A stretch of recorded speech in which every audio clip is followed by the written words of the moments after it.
Welcome to Cross Culture New Mexico. I'm your host, Mark Tross. We're going to continue with the refiner's fire and the bondservant of a despot. Simeon speaks of himself as the Lord's servant. There are two words here of considerable significance. Now lettest thou thy servant depart, Lord, according to thy word, in peace. The word he used is the one used so often by the Apostle Paul about himself. Now lettest thou thy bondservant, Paul, the bondslave of Jesus Christ. Simeon looked upon himself as the Lord's bondslave. And then when he said, Now lettest thou thy servant depart, Lord, he did not use the word that is usually employed for Lord, but the word despotes, the despot. Now, lettest thou thy bondservant go free, O despot. You see what kind of conception he had of himself as a servant, and of the Lord as in the position of complete mastery over him. We so often think of the Lord as the Lord whom we delight in. We like to call him Lord, but we do not often think of him in the sense of a despot. That word for us has an unsavory element in it. The Lord, the despot. What I'm trying to point out is that in the usage of this language, Simeon is looking upon himself as the servant of the Lord under absolute mastery. The Lord was his complete master, despot. He was a mastered, a subdued, a subjugated man. For this service of the fullness of Christ, the servant has to be on that basis a bondslave, one in complete subjection to the Lord. So much is this the case that here the Greek figure behind the language is that of the slave who has either been inherited or bought and then branded. He cannot take freedom unless he is either giving franchise or bought right out from his bondage by some superior authority. He has no rights whatever, and Simeon is saying, Now, Lord, let me go as thy branded bondslave. Give me my heavenly franchise. What a conception of the servant of the Lord. It has to be like that. To serve the Lord in any fullness, we have to come there. Utter heart response to divine apprehending. There were two intertwining factors in Simeon's case. There was the sovereign act of God in his apprehending, and there was the heart response of Simeon to that apprehending. These two things work in both ways. God acted sovereignly to apprehend him, and Simeon, on his part, made a full heart response. Yet it also worked the other way. Because Simeon's heart was so set upon the Lord laid hold on him. There is the great truth of the Bible. The back of all our spiritual history and experience is election, relating, of course, not to salvation, but to service. That lies behind and before anything on our part at all. And yet God looks to see the attitude of our hearts before he will bring that election into realization and express it. The fact does remain that the Lord waits for something on our part, even if only on an attitude, for reality that we really mean business with him, before he can bring out clearly that thing which he has foreseen and intended. When our hearts are like Simeon's, wholly and utterly abandoned to the Lord, so that he calls the Lord his despot and himself the Lord's bondslave, we discover then that the Lord has had us in view for a long time, and his intentions concerning us are brought to light. You see the intertwining of these two things, the sovereignty of God and the abandonment of our hearts. They are like two circles turning in on themselves all the time. Do remember that, because they are very important things. Christ alone served. Now, life can only be definite and meaningful and unified if it is mastered by one master. The explanation of the dividedness, this disintegration, the distraction, the lack of cohesion and certainty and meaning is so often that we have not got a master. Either we are trying to be our own masters, or we are allowing ourselves to be mastered by all sorts of interests and considerations, and thus are playing into the hands of the forces that are at work to destroy our lives. Our great need is of a master, a despot, and to be found in utter subjection to him.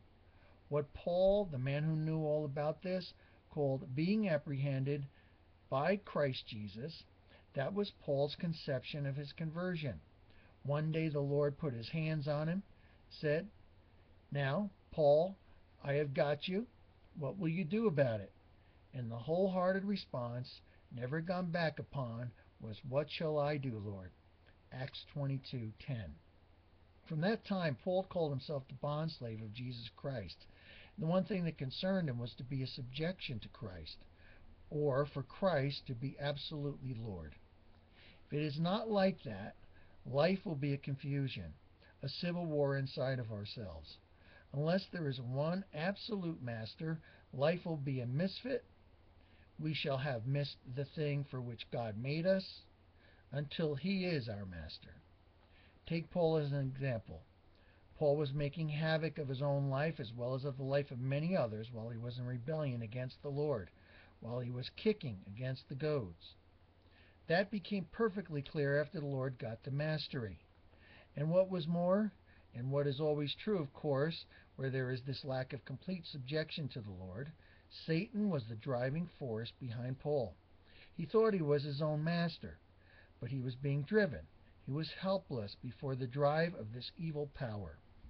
More and more that power of evil was fastening on him and driving him on in desperation to all lengths, involving great cost to himself and much suffering to many others. Oh, what to let them there is behind this term that Paul came afterwards to use of himself, the bondslave of Jesus Christ. All those wild, tempestuous forces in his own nature with which we ourselves are so familiar, those forces that fiercely rise up against the Lord and against all that is of the Lord, all that riot of evil forces was brought into subjection to Jesus Christ, and he could speak of himself as his bondservant. No satisfaction short of the full divine intention. Come back to Simeon. You see, Simeon was a man of great interests. He has been traced by scholars to be the son of Hillel, the great Jewish scholar who founded a school of interpretation of the law. He has also been declared to be the father of the great Gamaliel, at whose feet Paul was brought up. If these facts be true, he must have had a tremendous heritage, a wide field of interest. But for Simeon, the coming of the hand of the Lord upon him meant that none of that, his scholarly interest, his inheritance, his world, great and full as it was, answered to the desperate thing in him. And it was that same deep thing in him, still unanswered, still unsettled, that was his apprehending. We ourselves come to some extent into this very thing when we find that, however much there may be in life and in this world which interests us and occupies much of our time and attention, somehow or other it is not answering to something in us. We may get as far as we can get in that, in success and so on, and yet somehow even the best and the greatest is still a disappointment. There is something remaining. That is the apprehending hand of God, so that nothing just fills the bill, as we say. There is something which is still to be met, some question still to be answered, some compelling sense of our standing in relationships to something more and higher. That is a mark of God's having a greater purpose in our lives, for he never lets us be satisfied with anything less than the full object for which he has called us. We may think we now have our field, but if that is less than all God's thoughts, we may explore and exploit our field. But we shall discover that we have not found all that in our heart of hearts we know to be the answer to our existence, to that sense of destiny, of divine purpose, which casts an emptiness and dissatisfaction upon all else. It was like that, undoubtedly, with Simeon, and yet that something else had not yet come actually into view. But the day that it came, why, his whole world passed out as nothing. He said, "Now I have it. Now I have arrived." The day when he held the child Jesus in his arms, he knew he had his answer. Have you had an experience like that? Do you know something of what that means? Waiting, longing, praying, feeling, and then the Lord brings you into touch with the thing which is peculiarly of himself and you say, this is what I have been sensing the need of. This is it. That is the dealing of the Lord with a servant of His, or an instrument, be it personal or corporate, that is chosen for something more than the ordinary, that is called into the fuller instead of the partial. Let us then really face this whole question of the Lord's need of an apprehended vessel to bring in the greater measure of the fullness of Christ, and ponder the strange spiritual history through which such a vessel will go. The unusual dealings of God and the unusual interest of the powers of evil as they concentrate upon putting that vessel out of action, upon frustrating that purpose. Here it is so clearly represented by this man. You see, I feel the Lord is wanting to say something to us at this time about the end which is at hand, and of His concern to have a vessel that will serve Him in this fuller way regarding His Christ in a time of coming spiritual need, and of what, therefore, we may expect as to our own experience, our own handling, in view of our having to meet forces so unusual, the awful drive of the enemy.